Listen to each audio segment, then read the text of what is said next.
আগেই বলেছিলাম যে আজকে সরস্বতী পুজো ভাই, আমার কাছে স্পেশাল একটা ডে, যে কিছু কারণ আছে তাই জন্য স্পেশাল। তো এখন আমরা রিক্সা স্টেশনে অবস্থান করেছি। আর এই যে এতটা টাইম যে গ্যাপিং হলো, অ্যাকচুয়ালি এতটা টাইম অনেক বড় বড় ধামাকা হয়ে গেছিলো। বাজে 8:41। সরস্বতী পুজোর দিনকেও 8:41 আমরা বাড়ির থেকে বেরিয়েছি। আমি বেরিয়েছি সকালে, তো দেখলে ভালোই মজা করেছি, ঘুরেছি ফিরেছি, কিন্তু ওদের সাথে বেরোনো হয়নি। তার জন্য একমাত্র দায়ী হচ্ছে এই যে আমিও মজা করেছি বাড়িতে অফিসে বসে বসে। ও কাজে ঢুকেছে বলে আমাদের মানে ঘুরতে যাওয়া প্ল্যানটা আজকে সারাদিনের নামে চপাট হয়ে গেছে ভাই। হ্যাঁ, ঘুরে এলি। আমি কি একা একা কি করতাম বাড়িতে? তো মেয়ে দেখতে গেছিলি, ভালো হয়েছে। কোথায়? চ বসি। ট্রেন আসছে তো। কিন্তু সত্যি কথা বলতে আমরা না গাইস এখনো ডিসাইড করে উঠতে পারিনি যে আমরা কোথায় যাব। ওরা তিনজনে কেচাপ সেজেছে, কেচাপ। তোকেও তো বলেছিলাম লাল, মা তো বলেছিল লাল শাড়ি পরতে, তুই পরিস কি কেন? ও লাল পরেছে, ও বোনও লাল পরেছে, ভাই লাল পরেছে, আমিও লালিয়া পরেছি। তিনটে লালিয়ার মধ্যে একটা নীলিয়া। আকাশী, সবাই আমার আকাশে আছে। তো ভাই সাহেব অনেকক্ষণ মানে আমরা খুঁজে খাজে ডিসিশন নিয়ে প্রায় 9:30 বেজে গেছে। এখন আমরা একটা জায়গা খুঁজে পেয়েছিলাম আমাদের শ্রীরামপুরেই, সেটা হচ্ছে বঙ্গ দরবার। জায়গাটা খুব সুন্দরই লাগলো, ফোনে দেখলাম যেখানে। আর এই যে আমরা দেখতে পাচ্ছি এইটাই হচ্ছে বঙ্গ দরবার। ভেতরে গিয়ে দেখছি কিরকম, কতটা সুন্দর। ফোনে তো অনেকটাই সুন্দর লাগলো। চলো, আসিনি এর আগে বঙ্গ দরবারে কোনো দিনও। আর এদিক ওদিক সেরকম ঘোরার মতন জায়গাও নেই, ওখানেই বসবো, টাইম স্পেন্ড করবো। কি চলো, বঙ্গ দরবারের সামনেই আছি। বঙ্গ দরবারে ঢুকবো, ঢুকে তারপর ব্লগটা কন্টিনিউ করছি। ওকে ব্রো, শ্রীরামপুরের ট্রেন্সের ওপরেই আছে, একদম ওপরে আছে বঙ্গ দরবার। ঠিক আছে, এটাই তো গেট বঙ্গ দরবারের। এরকম জায়গায় একটু দরকার। দাঁড়াও 2 মিনিটের জন্য আমরা একটু ছবি তুলে নিই পপ পপ করে। খুব সুন্দর ব্যবস্থা কাকা আপনাদের। এই লিফট দেখেছেন, 5 মিনিট দুয়ে আছে। আচ্ছা, আমি সিঁড়ি দিয়ে উঠবো, দেখবো। ও জায়গাটা অনেকটা ছোট কিন্তু খুব সুন্দর। কোন দিকে যাবো? কোন দিকে যাবো? মানে বঙ্গ দরবারে যাবো, উপরে উঠবো। ওয়েটিং আছে। কতক্ষণ লাগবে তাও? কিন্তু উপরে গেলে একটু ভালো হতো আর কি। উপরেই যাই, মানে একটু ওয়েট করছি, ওপরেই বসে ওয়েট করছি। ঠিক আছে, টাকাটা বেশ ভালো, আমাদের কথাটা রাখলো।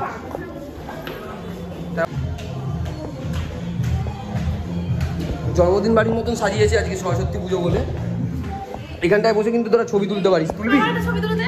ছবি তুলবি এখানটা বসে বল। চলো ছবি তুলে নিই। উপরতলায় যাচ্ছি, যে কোন তলাটা বেশি ভালো লাগবে সেখানেই বসবো। যদি উপরতলায় বেশি ভালো লাগে তাহলে উপরতলাতেই বসবো, আর যদি উপরতলা বেশি ভালো না লাগে তাহলে আমরা নিচেই বসবো। এটা ওয়েটিং রুম। জায়গাটা খুব, কিন্তু জায়গাটা যে খুব খারাপ আমরা গাইস, সত্যি খুব ভালো জায়গা, সুন্দর। কিন্তু আমাদের যেটা বললো যে আমাদের নাকি এখানে ওয়েট করতে হবে। ওয়েট করার পরে এখানে মোটামুটি দেখতে পাচ্ছ ভেতরে ভালোই ভিড় আছে, একটাও টেবিল ফাঁকা নেই ভেতরে। ভেতরে টেবিলটা ফাঁকা হবে ততক্ষণ আমাদের এখানে ওয়েট করতে হবে। ভেতরের টেবিলটা ফাঁকা হয়ে গেলে তারপরে নিশ্চয়ই ডেকে নেওয়া হতো। কাকা বলছিলাম তো, আমাদের মিস্ত্রিকে বললো যে উপরে ওয়েট করতে, তো মানে এখানে কি বিলটা করে তারপরে ওয়েট করবো? না, নামটা বলে। নাম হচ্ছে সন্দীপ ঘোষ। সন্দীপ ঘোষ? হ্যাঁ। কজন আছে? 4 জন আছি।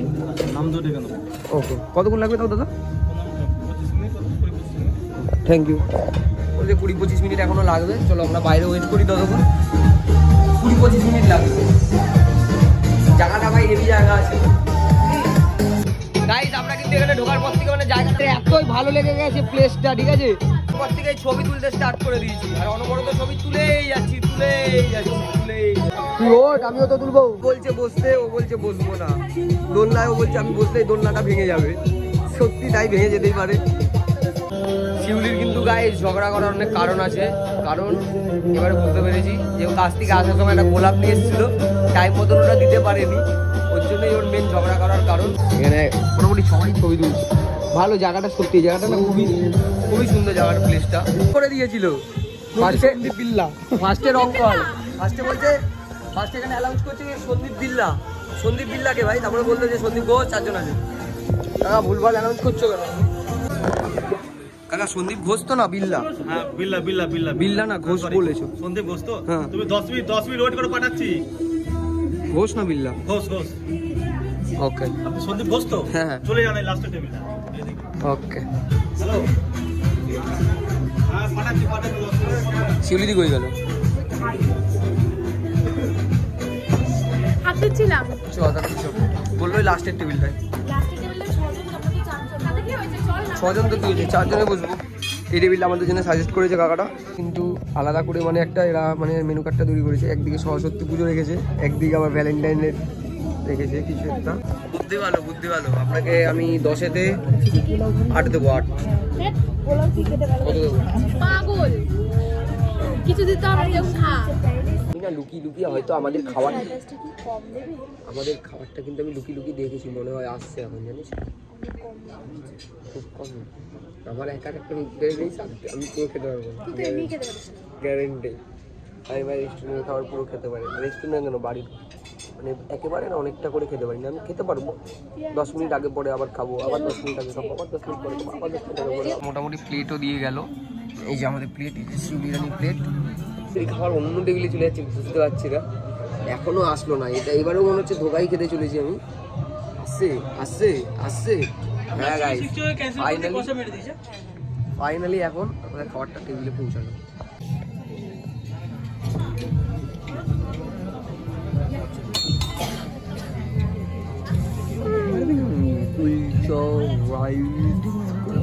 ছাড়াই এরা লেচালেচি চালু করে দিয়েছে।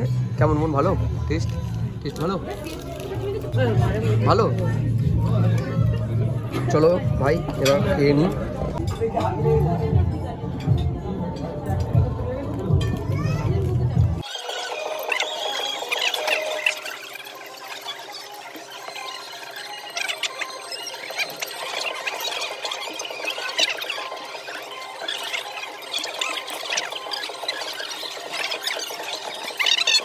সব মিলিয়ে এটা খেয়েছি।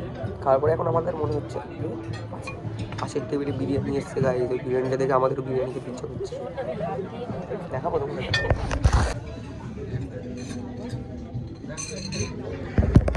সমাজ দরগুলি ইশারাই কাঁপিয়ে